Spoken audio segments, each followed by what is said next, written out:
Shalom. Aujourd'hui, on va parler du mois de Elul, Chodesh Elul.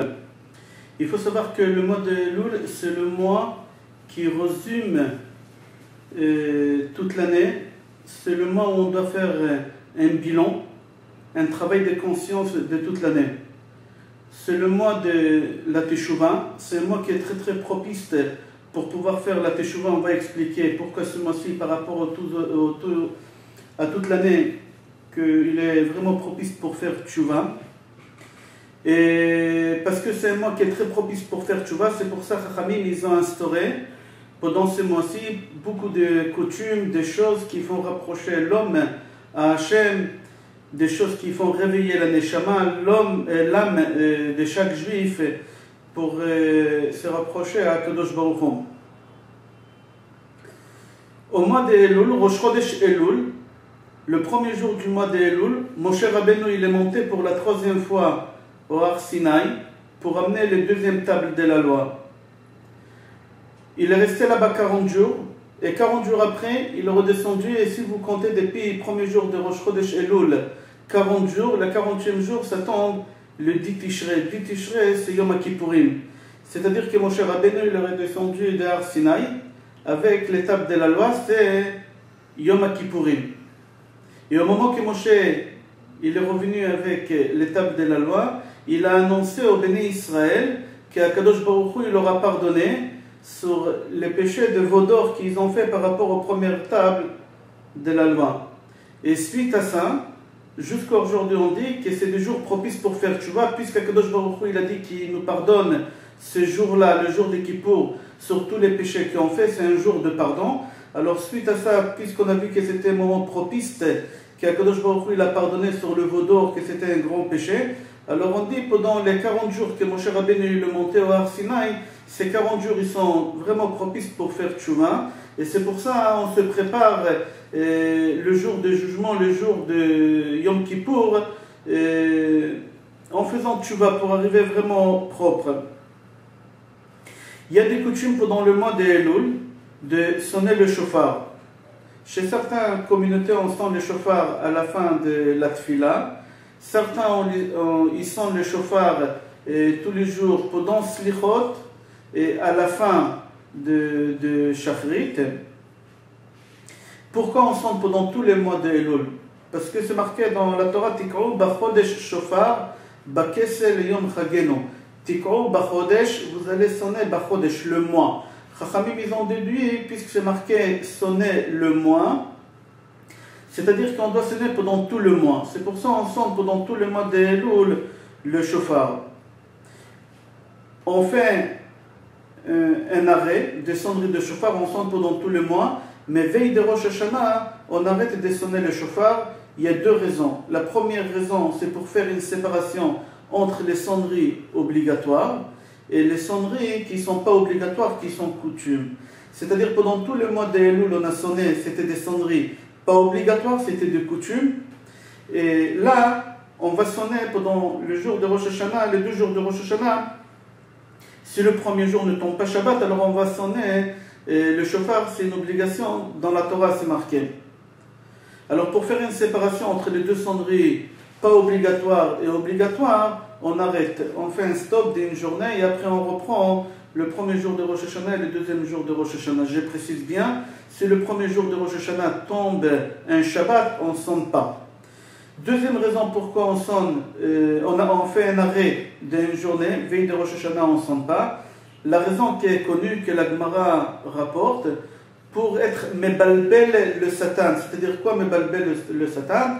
Embrouiller le Satan, que le Satan croit que les Juifs ils ont fait teshuvah pendant tout le mois de Elul, et la teshuvah elle a été acceptée par Akadosh Baruch Hu, et qu'on est prêt pour le jour du jugement, alors ça va l'embrouiller, il va dire, le Satan il va dire, ça sert à rien d'investir d'efforts pour essayer de les embêter, de parler du mal d'eux devant Akadosh Baruch Hu. La preuve, ils sont tellement sûrs qu'Akadosh Baruch Hu il a accepté leur teshuvah, alors ils ont arrêté de faire slichot, alors ça sert à rien.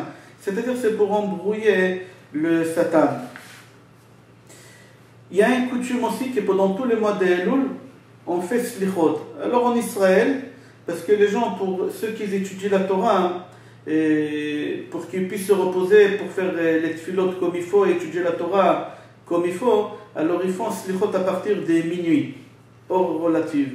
Et dans certaines communautés, ils font slichot au matin, avant le lever du jour, ils vont à la synagogue et ils font slichot pendant tous les mois de Elul.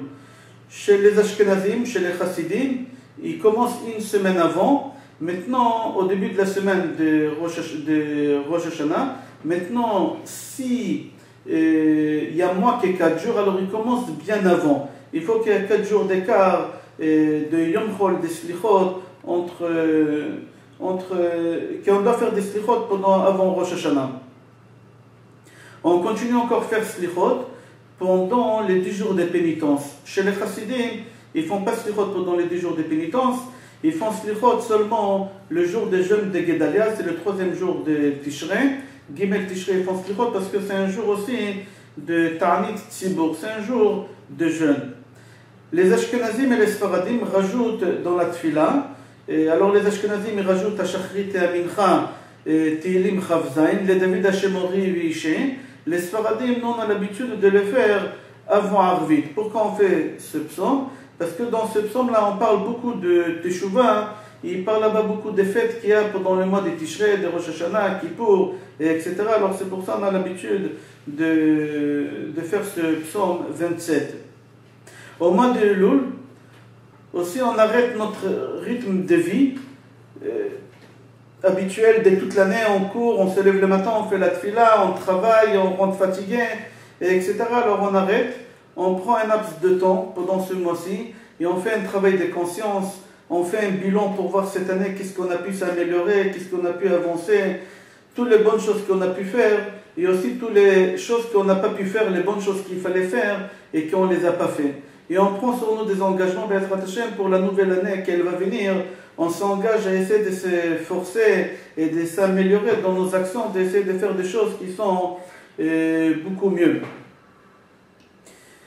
La Torah aussi, elle donne à un juif un cadre de vie important qui lui donne la possibilité de s'améliorer, de se renouveler, de se rafraîchir et de se libérer de tous ces rythmes que toutes les autres personnes y sont habituées à vivre. Alors chacun il a sa façon d'essayer de se libérer. Il y en a qui partent en vacances, il y en a qui quittent la ville pour aller habiter à la campagne, il y en a qui quittent la campagne pour aller habiter dans une ville. Chacun il a sa façon, il y en a qui changent leur travail, chacun il a sa façon d'essayer de changer.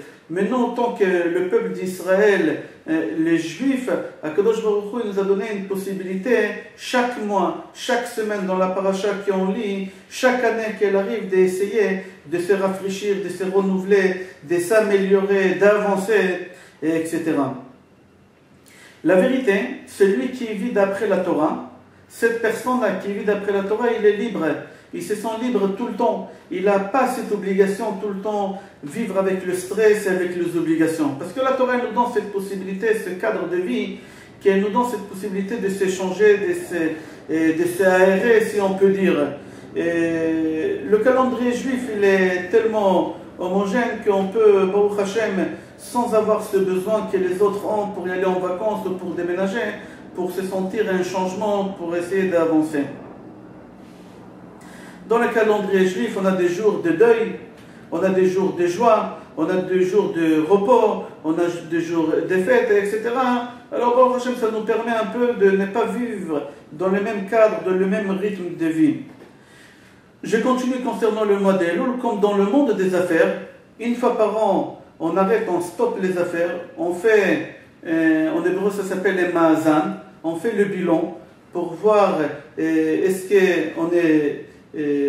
la société elle est dans les bénéfices ou la société elle perd de l'argent, et si elle perd de l'argent alors on essaie de voir est-ce qu'il faut arrêter, est-ce qu'il faut fermer, qu'est-ce qui a changé, qu'est-ce qui a amélioré, qu'est-ce qu'il faut faire pour essayer que l'affaire elle reprend.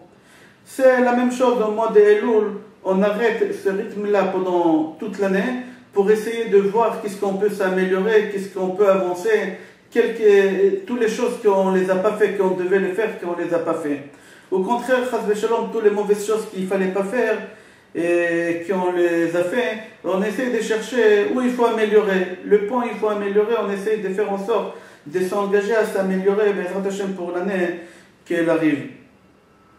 C'est le moment de se retourner vers Hachem pendant le mois de Elul, pendant les 10 jours de pénitence, et demander à Kadosh Baruch Hu des miséricordes, demander à Kadosh Baruch Hu qu'il nous pardonne, qu'il accepte notre tchouva. Une des raisons pourquoi on a expliqué, parce que Moshe Rabbeinu il est monté pendant ces 40 jours au Har Sinaï, et quand il est redescendu, il nous a annoncé qu'Akadosh Baruch Hu il nous a pardonné sur le péché qu'on a fait, et pendant toutes les générations, Akadosh Baruch Hu il va nous pardonner ces jours-là sur les péchés qu'on a fait. Alors c'est une des raisons.